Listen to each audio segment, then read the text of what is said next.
Hello and welcome back to the Elite Takeover Podcast, the podcast where we cover your weekly wrestling needs for you from the Raw, SmackDown, NXT, AEW, pay-per-views, all this stuff. Of course, I am your host, Aidan, joined as always by Raph. And of course, if you want to help us keep on doing this, then follow us on YouTube, go subscribe, like, all the normal things on podcast apps. Subscribe, 5-star ratings, follow us on Twitter, Elite Takeover YT.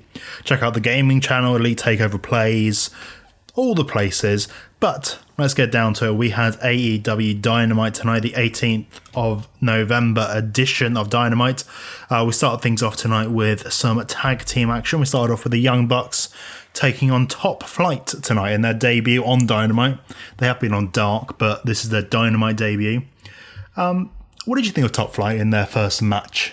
I like them. Obviously, they're very young. Yeah. And they're not like 21 and 19. It's ridiculous. Crazy. They're crazy young.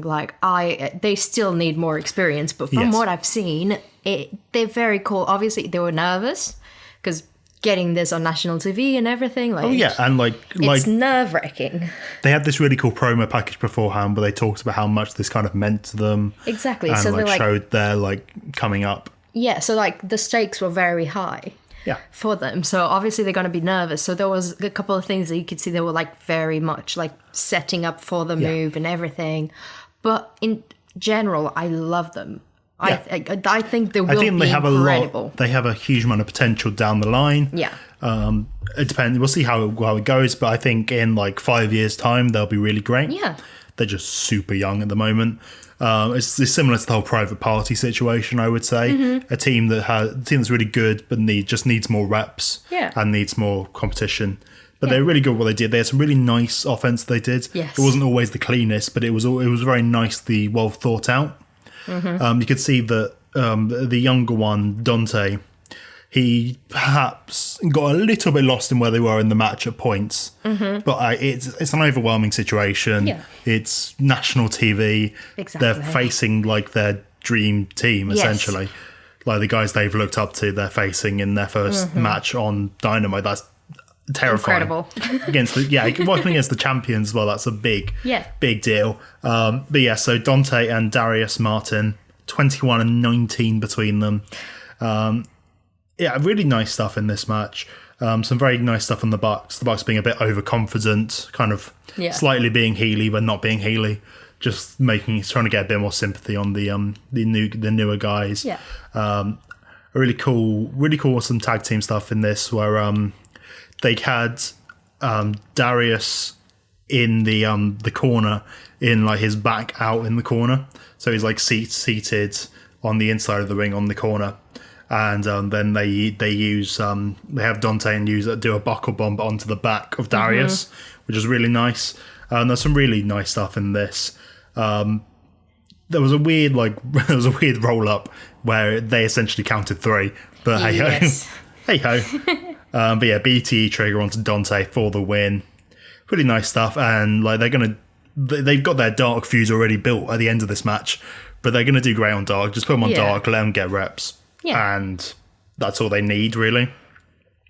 I think it was a little bit over presumptuous. So the Bucks on Twitter did a thing about saying that they wanted this match to be similar to what the Motor City Machine Guns did for them. And I think it was a bit presumptuous to be saying that, to be honest. But it's only on Twitter, so they didn't say it on TV. But after the match, TH2 come in and they attack Top Flight. Post-match, they run off, and then the Bucks raise Top Flight's hand. So you've set up their dark feud that they can have. Yeah. Or it can be on it'd be a nice pre-show match, a buy-in match for a pay-per-view. When obviously that's miles away, the next pay-per-view. But it's the kind of thing where it'd be nice. But it'd be a good dark feud. It doesn't need to be on Dynamite. And I think the TH2, they're very good at what they do. Yes, so they'll help build these guys up. Yeah, it was a nice little opener. Nothing special. But it's good to see some new talent, and it's good to see new guys.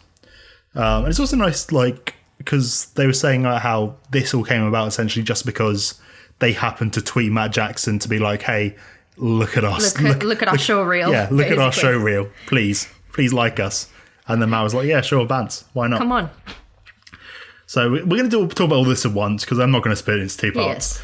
we have the Inner Circle slays Vegas. God. Probably the weakest one of these like comedy skits they've done. Yes. Honestly. But, Very nonsensical. But, like, not a good, great nonsensical that is like The Hangover or any of those, like, funny films. Yeah. It just kind of like... It had some funny bits, but I think most of the jokes didn't really land that well, in my opinion. So we get to Vegas. Essentially just lots and lots of clips. We just have kind of a clip show of their time in Vegas. Yeah. We start off with them playing blackjack around the table. Sammy, being an absolute idiot, is shouting about the fact that he has blackjack. He's so excited of having blackjack. And then while he's looking away for a second, MJF steals his cards. Yeah, he's like trying to like secretly tell something to Jericho. He wasn't secretly doing it, he was shouting. I know, but then MJF just steals his hand. Yeah, so MJF gets the win. And Sammy loses and gets very upset. Sammy's like, that wasn't my hand. It's funny. We constantly have just Wardlow and Jake Hager staring at each other. I find that stuff very entertaining. They were very funny in this, to be fair.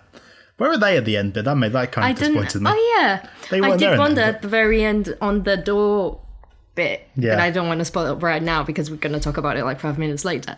I kind of hope that they were there. Yeah. Yeah, that would have been good. That would have been good. Then we're at the bar, and MJF and Jericho are one-upping on alcohol. Like they did with the steak. They're kind of one-upping on alcohol. Yeah. They were kind of like, I would say that vodka is worse than rum in terms of taking a shot. Yes. 100%. But apparently, according to MJF and Jericho, rum is worse than vodka. Yes. It was kind of weird stuff like that, but they got to the point where they were essentially having absinthe. I didn't know what the drink was itself, Everclear or something. Yeah, they said like something like 100% alcohol or whatever they said. Yeah, something random. Something illegal they weren't technically supposed to drink.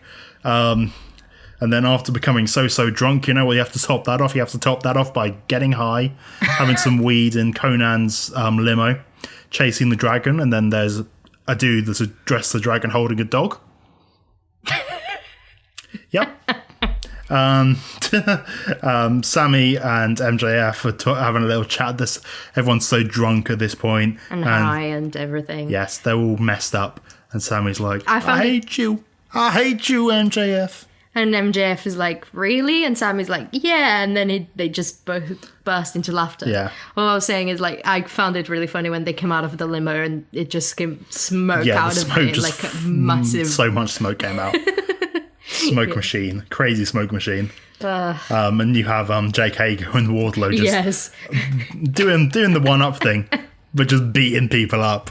Just grab a dude, punch him in the face. Hager grabs the dude, punches him in the face. Wardlow grabs another dude, knocks into the floor. Hager does it as well. Then they throw their dudes into each other. It's very funny. Yeah, it's entertaining. It's very funny, those guys. They're very good. But then this is now the part 2 bit, technically. Mm-hmm. Jericho has to welcome someone to the Inner Circle. The newest member, the 8th member of the Inner Circle. It's Elvis. Thank you very much, and all of that. Lots of Elvis jokes, telling people not to get all shook up. Yes. MJF looked very funny with the scarf around his head. He did, like Rambo. It was very silly. Saying he's found his wolf pack. He's found his blood brothers. At which point Sammy pulls out a knife and wants them to be real blood brothers and stab his hand. And Sammy, you do realise there's a pandemic going on, Sammy? Yes. Sammy, no, Sammy. I know that you've shared blood with Matt Hardy, but please stop it. It's enough. Yes. Enough. I know you got a taste for blood, but that's enough. Yes, they howl at the moon, and then we cut to the next morning. The morning after. Well, maybe the afternoon after, probably. Yeah, most likely. Jericho, he wakes up in bed and he looks over to see who he shared his bed with, and there's Elvis. They went to Heartbreak Hotel together. That probably should have been a joke in the hey-ho. MJF wakes up and he's in the bath. He goes and has a little walk around trying to find... They were trying to find where everyone is and what's going on because they're so hungover. And it's just obviously a very big penthouse. Yes, it's the hangover. Sammy is in the fountain in the middle of the room for some reason. Because, of course, there's a fountain in the room. And then he gets up and you see that he's written all over MJF's face... Sammy was here and all this kind of stuff. Soft, wasn't it? No, soft. I think he had that written on his I can't remember. And then Sammy goes in his pockets and finds 3 wedding rings. And he looks behind him and there's photos of his 3 women that he's married. These 3 40/50-year-old women that he's married. Ortiz is going crazy on the shake weights in the corner. He's already very woke up and just going through his daily routine of exercising. Shake weights. Shake weight, shake weight, shake weights. We find Santana in the hallway feeding some chickens. That was funny. Yeah. And then we hear some noises in a room. Chris Jericho's up to the door, hearing some crying noises. He opens the door and he finds Hornswoggle in a nappy. And that's the end. I'm just going to move on from that. It was weird. It was funny. I just don't think it just wasn't as strong as some of the other stuff they'd done. It was funny though, but yeah. I was just so confused by what happened. Yes, I also love the fact they filmed this like 3 weeks ago or something because it's the same. It's the same set they filmed the casino game thing. They filmed in the same place, and like we noticed that you could see Sean Spears in one of the shots. One of the shots, at least it looked a lot like him. It looked so much like Sean Spears. But yes, funny. But let's go back to the real world of AEW Dynamite. Yeah. Well, actually, let's finish up all the Inner Circle stuff, because very, very briefly, Jericho turns up in commentary after the second of these Slaying Vegas things, and essentially just says the Inner Circle is going to get back to what they were doing, but we're going to continue to take over, and next week we're having Hager and Jericho taking on SCU, Kazarian, and Daniels, probably building towards... them going after. Sorry, if you just heard that was there's apparently a storm outside, and I didn't realise. Apparently, them going Hager and Jericho probably going after the Bucks. Yeah.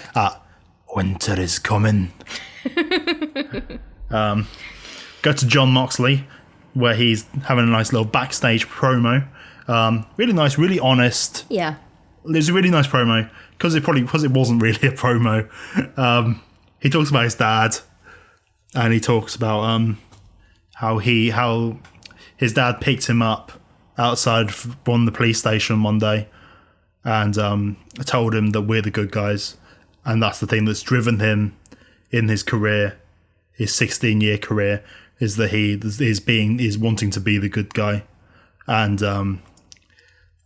getting beaten down, taking all this punishment, but he always comes back because he has that mantra in his head. Mm-hmm. And he announces that Renee's pregnant. Out of nowhere, just out of nowhere, like casually. Drop the bomb and then just leave. Just like, what? What? Sorry, hello? Everyone got what? so confused. Everyone was like, what? Did he just say that? It was just random, just so out of nowhere in the middle of his promo. It was lovely. But yeah just caught off surprise. But he says he'll be out later to go and sign the contract for Winter is Coming. You're always going to do that. Yes. Good. Because it's... funny. It's a 2-year-old reference. I don't understand why they've called it that. 2 years ago, it makes sense. Yeah. It still makes sense. It's just outdated. There's something you could have given it a better name than Winter is Coming. Yeah. We go to Orange Cassidy versus Kip Sabian next. Miro was on commentary, Miro being very loud. Mm-hmm. He didn't really want to stop talking, to be honest. He wanted this to be his commentary booth. Yeah. I can't, we talked about this off air, but this kind of is the story of 2 different styles of people on commentary. Like, you see Miro in this match being loud and obnoxious and trying to specifically get across his one line that he decided he wants to say, which he tried to repeat 5 times before Excalibur went, yeah, so what were you saying about Twitch? And then he got to say his one line about Call of Duty. And it's like, great, thanks, Miro. It's not to say he doesn't have personality. He does have personality. But he was just very loud and obnoxious. Whereas you compare this to what Eddie was doing later in the night. And Eddie... he's incredible. He's so great. And he was being intentionally obnoxious. Yes. Miro was not trying to be obnoxious. Miro is trying to be a nice guy. Even though he's playing a heel. He's trying to be a nice guy. Yeah. He's just trying to be him. But Eddie just... to be fair, Eddie's also just being him, you'd have to say. But he's very... he's really He's good. just so good. He's just so good. And saying all these things that actually feel like they matter, feeling a part of the commentary team, feeling like he's not taking over. He was the one who's always going like, no, let's go back to the match. This is who cares? I know we're talking all this nonsense. Let's get back to the match. Always like replying to what the commentary was saying. Yeah, like it feels really natural with him on commentary. Even if he was like telling them off because they were talking about bad about his team and stuff like that. It just kind of it worked. It worked the way they would. Him on commentary just works. It's very similar to Jericho on commentary. It just works. Yeah, like Eddie could just be a commentator. He just fits. Yes. Like he should do that when his career is dying down if he wants to. Yeah. I don't know whether he necessarily would want to because I don't know. He's like a kind of guy that's probably never going to stop doing wrestling. At least he comes across that way. Yes. Because I couldn't see him ever. I don't know him personally, so I can't judge. But anyway, Orange Cassidy and Kip Sabian. Back to what we should be talking about. This was fine. It wasn't. I had higher expectations for this. Yes, it made me sad. Yeah, I really like Orange Cassidy. I really like Kip Sabian. This just wasn't. They don't necessarily work that well together, in my opinion. The beginning of the match was about 5 minutes of Orange Cassidy wanting to put his hands in his pocket, but Kip was just holding onto the arm the entire time. Yeah. So it made some nice transitions and everything. But it was a bit slow and a bit. Just no intensity. Like again, a comparison. The beginning of this match is very similar to the beginning of the Thunder Rosa and Serena Deeb match. Yes. With all these like wrestling holds and this kind of stuff. But Serena Deeb and Thunder Rosa, there was so much intensity to it, and they really looked like they actually wanted to hurt each other. Yeah. Whereas I get that's Orange Cassidy's thing, but Kip also it just didn't really work for me. Then things kind of he gets his hands in his pockets, Orange Cassidy kind of gets into it. Yeah. All the typical stuff. Nothing overly special. Kip didn't look that great in it. He also doesn't look as good as he usually does. I'm not going to judge him at all, but maybe he's trying to bulk up or something. I'm not entirely sure. I don't know. So he didn't necessarily look as good as he usually does. Orange Cassidy wins with the mousetrap, which is also I don't really like. I don't like that mousetrap. I think it's a cool idea of like a roll up. Yeah. But it just takes too long to get it to happen. Yeah, I think you should have like a signature that would probably like knock the person out or something like that to then apply the mousetrap. I don't know. Well, it's just a pin. It's just a roll up. Yeah. It's not a move. Yeah. No, you have to have them for standing. I just think it takes too long to get people into the actual pinfall. Like I don't know. The mousetrap doesn't really work very well for me. I much prefer like his orange punch, his backpack. Stuff. 100%. The beach. Can't remember. I call it the backpack. It's not the backpack. beach bash, I think it is. I much prefer that to like the mousetrap. As soon as the match is over, Miro runs down, takes out Orange Cassidy with a big lariat, immediately runs out of the ring because the best friends are straight down to come and save Orange Cassidy. And that's it. Friendship hug. That's it. Friendship hug. That's it. This continues. I guess we'll probably have this. Winter is coming. I guess that's probably what's going to happen. Yeah. We get to the Mox and Kenny signing. Contract signing. I forgot what the thing's called. Contract signing for Winter is coming. Can we just... what I need AEW to do, what they need to do, and I love them for this, is... Get back to say it. Yes. No. Yes, essentially. But they need to do it so they make a promo package for the show that they'll put at the very beginning of the show, and you just have Pac dressed up as Jon Snow. Yes, please. Riding through on a horse and a sword, and he just chasing after Eddie Kingston or whatever. And then he's just like, winter is coming. That'd be funny. That's what I want. That's what I want from this. If that doesn't happen, I will give it a 0 stars. I will be very upset. I'll refuse to review the show unless that happens. But yes, we go for this. We'd have Tony's in the ring. Tony Schiavone, obviously, not Tony Khan. And we have Kenny Omega make his entrance. And the entrance this time, instead of it being essentially about his accomplishment, it's essentially ripping on Jon Moxley's accomplishments, saying that Kenny Omega has been undefeated as a singles competitor all of 2020, just like Jon Moxley. Yeah. Kenny Omega is a Wrestling Observer Hall of Famer. Jon Moxley is not. All this kind of stuff. Omega comes out. He looks really great. He's wearing a suit. He's wearing like sunglasses. He looks great. Looks like a champ. He comes down, sits down. Moxley's music plays, but there's no Moxley. Moxley does not appear. And he sits there and he's like, what's going on? And we see backstage, Jon Moxley has been attacked. Backstage, brutally attacked backstage. Dr. Sampson is like, we need to support his neck. We need to keep his neck supported. Get me. Bloody nose. What? He had a bloody nose. Oh, did he actually? I didn't notice. He had like a bloody nose, and I was looking at it, and I was like, Kenny he did had reference injuries worse than that. Yeah, Kenny did reference that. I just didn't necessarily. I didn't see the nose. Yeah, no, he did have a bloody nose. Yeah. We come back to the ring, and Kenny essentially goes, I ain't dealing with Moxie's excuses, whether it be a bloody nose or whether it be a broken elbow, whatever was wrong with his elbow that caused him to miss the match with Omega at All Out 2019. It feels like that should be 2018, but it's 2019. And Kenny signs the contract. He'll be there. And Mox better be there, essentially. And Kenny kind of refuses to say anything else and just starts leaving. He has no interest in doing anything extra. He just wants to get out there. Did he sign for both of them, or was that like just... No, I think it was because he couldn't get the pen to click. Yeah. And then he just kind of wrote everywhere. He did sign 3 times. Yeah. Which probably means that, yes, he did sign for Jon Moxley, but... And then the smiley face at the end. Yeah, essentially he signed for himself, he signed for Jon Moxley, and he signed for Tony Khan, and then put a smiley face at the end. Yeah. Essentially is what he did. And Kenny just leaves. Kenny has no interest anymore, he doesn't care. So, who attacked Jon Moxley? Well, he told me who did. Well, he didn't tell me who did. My assumption... No, because I didn't... I assumed that Moxley wasn't... I assumed he was going to be being attacked. I thought we were just going to see Lance Archer beating him up. That's what I thought we were going to see. Yeah, because Lance wouldn't leave him alone.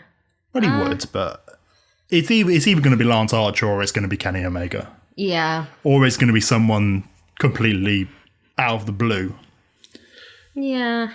I don't think Kenny Omega would have beaten him up. I think it would have been Lance. I think. It depends if they're going... It depends what they're doing, Kenny. If they're going full cleaner... Yeah, then Kenny would have done it, yeah. Yeah. 100%. If they're going for that, and they want that to be the thing, which they are building towards in their own way, it just depends. It's not necessarily... It's not something that Kenny's done before. So it's a bit out of left field maybe for Kenny. But we'll see. But I think it's probably going to be Archer. Yeah. But I don't know. Are they really going to do Moxley and Archer again? That kind of seems a bit odd. No. I don't know. We'll see. We'll see where it's going to go. Probably, I think maybe, Kenny. Maybe they go... I'll go full on like left field right now. It's the partnership with New Japan. It's coming on. It's because obviously Jon Moxley is the New Japan Pro Wrestling United States champion. Yeah. He's supposed to be taking on Kenta, who formerly Hideo Itami in WWE at Wrestle Kingdom. Well, he has a briefcase for a future championship shot, so assumably it would be a Wrestle Kingdom against Moxley. Maybe Kenta's finisher is the go to sleep. He had a broken nose, knee to the face. Maybe it's Kenta. It's not going to be Kenta. It's not going to be Kenta. But anyway, let's move on. We'll find out in the future. Probably winter is coming. Yeah. So we get the Pack versus the Blade. The Pack. Yes, the Pack versus the Blade. As we said earlier, Eddie was on commentary doing a great job. Yeah. Start of this match, pretty much Pack was on top most of the time. So just generally on this match, it was weird to see Pack playing a babyface. Yes. It was odd. I liked it though. And I enjoyed this match. It was a bit slow for me. Yes. And I think that probably is just because he hasn't had a match in 8 months, which is fine. I'm not going to blame Pac. I just felt like there was a slight dip in intensity from him. Yeah. Like compared to how he usually is, because he usually comes out like a bullet. Yes. And it was a little bit less than I was expecting, but he hasn't done it for ages. And he could also be wary of the Blade himself because of his forehead. Yeah, I don't know when this was filmed. It was clearly filmed. I don't think it wasn't live this time. I think it was pre-recorded, and it depends when it was filmed in comparison to when the Blades match was, the bunkhouse match last week. So obviously he still had the massive plaster on his face. American versus UK. Band-Aid. Plaster. Anyway. But yeah, I really enjoyed Pac himself. This match just didn't necessarily do that much for me, but I'm excited for like what's going to be going forwards, ish. I was actually surprised that Bunny was actually entertaining sometimes. Yeah, you really hate the Bunny. Yeah.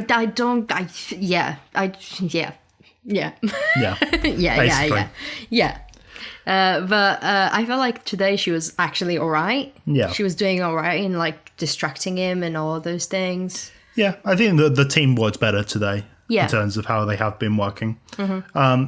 Well, to be fair, the team kind of worked best when they weren't with the Bunny. Yes. Like the stuff with the Young Bucks they did was really good. But yeah, anyway. So essentially Pac was on top most of the time. But what would happen is either the Bunny or the Butcher would get the distraction on Pac, which then allowed the Blade to kind of get back on top. Pac gets beaten up by the Blade throughout the entire ad break and kind of into the post-ad break a little bit. Pac gets up top, going to hit the Black Arrow onto Blade, but the Bunny distracts by getting up onto the apron, shouting at Pac and the ref. Pac gets down. The Butcher comes in to try and attack Pac. Pac super kicks the Butcher, allowing the Blade to get a roll up. Very almost beats him. Pac then manages to get back on the top rope, hits a shooting star into a brutalizer. It's also slightly odd. Like a few times in this match, like they were on the top rope for far longer than it needs to be. Yeah. I don't know. Maybe there was some humidity or something. Maybe because like post-storm humidity maybe or something like that. I don't really know. Because like in the main event as well, before Cage hits his finish off the top, he paused quite a while. Quite a bit. I don't know necessarily what was going on with that, but maybe there was some kind of humidity in the air or something. But post-match, Pac gets the microphone. He's about to call out Eddie. But the Butcher attacks him from behind. Blade, they start beating up on him. Eddie Kingston comes down to the ring, tells Pac that he's going to make him go through the gauntlet. They start beating down on him. And then Phoenix comes to save Pac. He's come to save his brother from of 2 weeks. He's come to save him. Obviously Phoenix, he saved Phoenix last week, so it's not the end of the world. Phoenix comes down, but Phoenix gets beaten up as well. Phoenix also tripped over Pac when he came to the ring, yes, which was very silly. And then they beat up on them for a while. But then Penta comes out. Uh-oh. Penta's there with a chair. He comes down. He walks down into the middle of the ring. He picks the chair up. He's going to hit his brother. But instead he goes to hit Eddie and Eddie runs away. We have Death Triangle. Death Triangle has come back to AEW. Woo. Yay. It makes me happy. It's fine. I like these guys together, so I'm not necessarily going to complain. Exactly. But I just find it weird, like, in terms of the fact that we're supposed to believe this connection between these guys so much when on screen we saw them together for perhaps 2 weeks. Yeah. So that's it was just the way the commentary was kind of like mentioning them so much as being this big. Yeah, like Death Triangle being this big deal, and the fact they get has been together for years. Yeah, it felt like they were trying to make it like a faction had come together after 10 years. Yeah. Which, like, the Shield has reunited, is kind of what it felt like it was supposed to be. Yeah. Which didn't really work for me. And also the fact that they played Death Triangle's music at the end. Because I'm like, I don't want Death Triangle's music, and it's not very good. It's not. It's worse than the Lucha Brothers music, and it's worse than Pac's music. Give me those musics instead. Mm-hmm. We go backstage, we see Jade Cargill. I think that's how you say it. I think it's Cargill. I wrote this from memory. It may not be Cargill. Jade. She is backstage stomping on Brandy's arm, and she has a bit of support from Vicky Guerrero and Nyla Rose. They're preventing anyone from coming to save Brandy, but only on one side. On the other side, all the baby faces come in to go and save her. Big Swell gets in the face of Jade. Red Velvet and Serena Deeb and other people were there to go and check on her. Mm-hmm. But yeah, continuing this stuff, which is nice. Hopefully, Jade manages to live up to it when she's in ring, which would be great. Yeah. She looks great anyway. So she does look great. Yep. And then we go on to really good match: Thunder Rosa versus Serena Deeb. Yeah, probably the best women's match on Dynamite in like forever. Yes. I don't know, for a long time, but it's really good. Ruined at the very beginning, as you've just seen from my notes, which is why you've sighed. Right at the end of the match, because of course it's a women's match, so they have to plug AEW heels. Yeah. Which is great. I don't have any issue with AEW heels. You do what you want. But JR has the line. Do they do bake sales? Honestly, JR just needs to shut his mouth sometimes. Yeah. When there's, like, he shouldn't be allowed, I know I'm just joking, but he shouldn't be allowed on commentary when a girls' match is going on. Because he always says something sexist. Yeah, he's not. Yeah. I give up with JR a bit. Yeah. I'd rather just have someone else. I'd rather have Tazz. That says something. Yeah. I'd rather have Tazz than JR. Like, sometimes JR is just so silly and he doesn't know what he's saying. That makes me want to laugh and it's kind of entertaining, but... Yeah. I know he's a legend and everything. Perhaps just have him out for the pay-per-views. Yeah. Or perhaps have a women's commentator who comes out for the women's matches. Please. Maybe. Like, they had one. They do have one. They have one who works on Dark. Yeah, they do. Because she did the women's tourney. The tag tourney. But anyway, this was... Tourney. What? It's just funny. It's very American, but tag tourney. Yes. Really good match though between these two. Really intense. Felt like a big match. Mm-hmm. Really felt like a big match. Yeah. For the NWA Women's Championship, Rosa and Serena Deeb very back and forth at the beginning with all these holds, very technical wrestling, but very it wasn't just like I pull your arm, we roll over. It was more like I'm going to break your arm. Yeah. Now I'm going to roll you over so that you don't break my arm. Essentially, that kind of. It felt a lot more to very it. Very intense. Thunder Rosa kind of got on top for a bit. She gets on the apron and she kind of gets distracted trying to say to the camera in the crowd that she is going to be the next champion. She is still champion. She wants her belt back. And Serena manages to grab the leg of Thunder Rosa and do the corkscrew, dragon corkscrew onto her leg, and does that a few times. Serena Deeb then continues to work the leg of Thunder Rosa, doing some figure four leg locks and the such. We come back from the ad break and Reba Rebel is there, distracting the referee. I apologise, not distracting Thunder Rosa, distracting the ref and distracting Serena Deeb. And from the back, out runs Dr. Britt Baker, DMD, attacking Thunder Rosa. And then Reba runs away, Britt runs away, and Serena tries to win with a big powerbomb, but Thunder Rosa still kicks out of it. And Thunder Rosa managed to stay in it for a bit longer, but they do loads of like roll-ups, loads of really close falls to try and make it really tight. They could have stopped this at any point during those bits and it would have still been great. Yeah. Like it was really close, these roll-ups and the way they were kind of doing it. But the Rosa was trying to roll through it again, but this time Serena Deeb managed to catch her arms and managed to hit a Swiss special. It's essentially like Cesaro's neutralizer, but without the arms around the legs, just with the arms kind of caught around the waist instead. Yeah, nice. Made sense to have Serena Deeb continue to win. Yeah. Post-match, Rosa attacks Britt Baker, who has for some reason decided to come back out to the crowd to go and watch the end of the match. Yeah. Made no sense, but I'm going to forgive it. It's fine. It's funny. Yeah, and they had a big pull-apart brawl. The referees pulling them apart, trying to prevent anything from happening between them. Really good stuff. Yeah. The match was really good.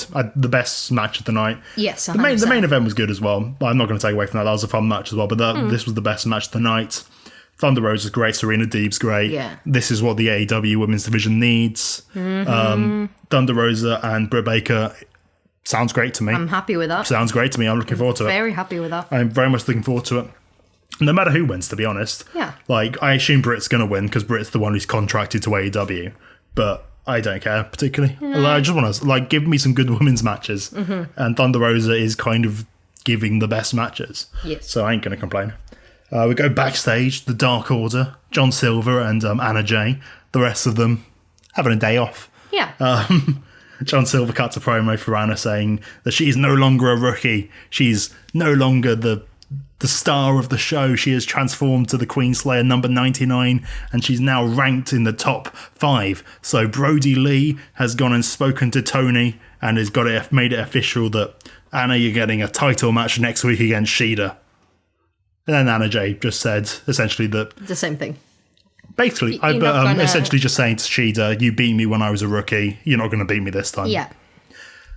Be nice to have the women's champion on TV. Yes, exactly. Now we go to our main event, Team Tazz versus Cody and Darby. We get a little video of Darby in a church setting himself on fire. You know, typical Darby, as he does. Just Darby being Darby. Yep. This was a fun match. Taz was on commentary during it until one point he just gets bored. Yeah, he just leaves to ringside. It's a bit out of nowhere when he just leaves. He should have just probably been at ringside the entire time, to be honest. It was a little bit odd, but he just gets up and leaves. And then during the break, he grabs Cody's foot as Cody and Darby are kind of on top at the beginning of the match, being able to work around Starks and Cage. There's a really nice double team spot with them where Cody hits the disaster kick onto Cage, and then Darby does a springboard coffin drop essentially onto Cage. It's really nice. Cage is like miles away. Really cool. Really good stuff. He proper flew like halfway through the ring onto him. Yeah. This is probably the first match where I've really enjoyed Cage. I know. Yeah. I don't know why. I think maybe it's just he works better for me in tag matches. Yeah. Maybe that's what it is. I don't, because I haven't enjoyed any of these. Because him and Starks are so different that they work really well together. Yeah. And it's difficult because also I want to be like, I really enjoy Cody. I really enjoy Darby. I really enjoy Ricky. I don't necessarily enjoy Cage as much, but I do think Cage just did a really good job in this match. Yeah. I'm not going to put it just down to the other guys I enjoyed him. I think he did a really good job in this match. Mm-hmm. I think he just works better in this environment, in my opinion. Yeah. I don't necessarily enjoy him as much in a main event kind of position. But it's a really good match. There's a really cool bit where Starks has Darby in the position for a crossroads, but then Cody grabs Starks from behind, puts him in a crossroads, hits it, and then Cage is going to go and lariat Cody. Cody ducks underneath. The lariat then hits Darby in the face. It's really nice stuff. Mm-hmm. And then at the end of the match, Darby Allin and Cage are up at the top rope. Cage looking to superplex him or something, but Darby manages to get Cage off the top rope. Darby perhaps looking to go for the coffin drop or something similar to that, but Starks grabs the leg of Darby Allin, preventing him from being able to do anything, allowing Cage to get back up, and Cage gets to the top rope, and it's an avalanche drill claw onto Allin, which looked great. That looked so cool. Because obviously it looked really cool when he caught Seidel into that the other week. It's a really nice finisher. I like that finish, to be fair. Beats Allin. Really nice stuff. Post-match, Starks tries to attack Allin. Cody comes back in. The match had barely finished. Oh yeah, it was like instantaneous. Literally, like, they rang the bell and Starks was already on top of Darby. Yep, Starks attacks. Cody comes in to save, but then Cage attacks Cody. They all fight. They fight. Yes. And then after about 5 minutes, as he always does, it's Will Hobbs. Willpower. If you get that reference, then good on you. You're empty geek. Yes. I couldn't say it. Damn it. You ruined it. Will Hobbs comes out, picks up the FTW championship. Team Taz runs away. He's holding up the championship, holding it aloft. Cody gets back to his feet and is like, oh yeah, well done, bud. Thank you. Thank you, buddy. I really appreciate that. Thwack. He hits Cody with the FTW championship. Yeah, it's comic. Thwack. He hits Cody with the FTW championship. Will Hobbs is part of Team Taz. Oh my goodness, finally. After about 10 years of this. It's been at least a couple of months. It's been since before All Out. Yeah. Yeah. It's been since before All Out. It's been ages. It's been a long time they've kind of been teasing this. Yeah, it's been... I know. No, because All Out where they had the all that was when they had the contenders match. So yeah, no, because Allen and Starks, all that stuff was before All Out. It's been a long time, man. It's been a long time. And Will Hobbs just always just comes out like far too late to save anyone. Yes. He always does.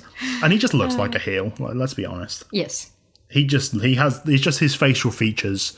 He comes across like a heel, and he's going to do better in that role, I think. And especially with Taz behind him, I think he'll do well in that, in that role. Yeah, that'll be a good shooter. He's with good people. Hopefully he'll be able to pick up stuff. Yeah. Because, like, and it's not that I don't think he won't be an amazing babyface. I think he just give him some time to be a heel and then come back as babyface. Because, like, his story is, like, amazingly heartfelt. Because, like, him and his brother swore that they would be wrestlers. He was going to be a wrestler. His brother's going to be the manager. And his brother died. Yes, I remember that. It's really heart-wrenching stuff as to his story, why he's a wrestler. So he's going to be an amazing babyface one day. But this is the right thing for the moment being. Will Hobbs turning heel. I don't know necessarily what they're going to do with him, but we'll see. Maybe it gives Team Taz more options in terms of a tag team and in the team as well. Whether it be Starks and Hobbs, or whether it be like Cage and Hobbs. It gives more options. I think it's more interesting as a trio. But yeah, so that is all for our review of AEW Dynamite today. Thank you very much for watching. We'll be back tomorrow with some NXT, and then on Friday with some SmackDown, and then on Saturday with some predictions. And then on Sunday for some Survivor Series. And by those dates, I mean a day later, because we're in the UK. Sorry. And winter is coming. Thank you very much for watching. We'll see you next time. Next time.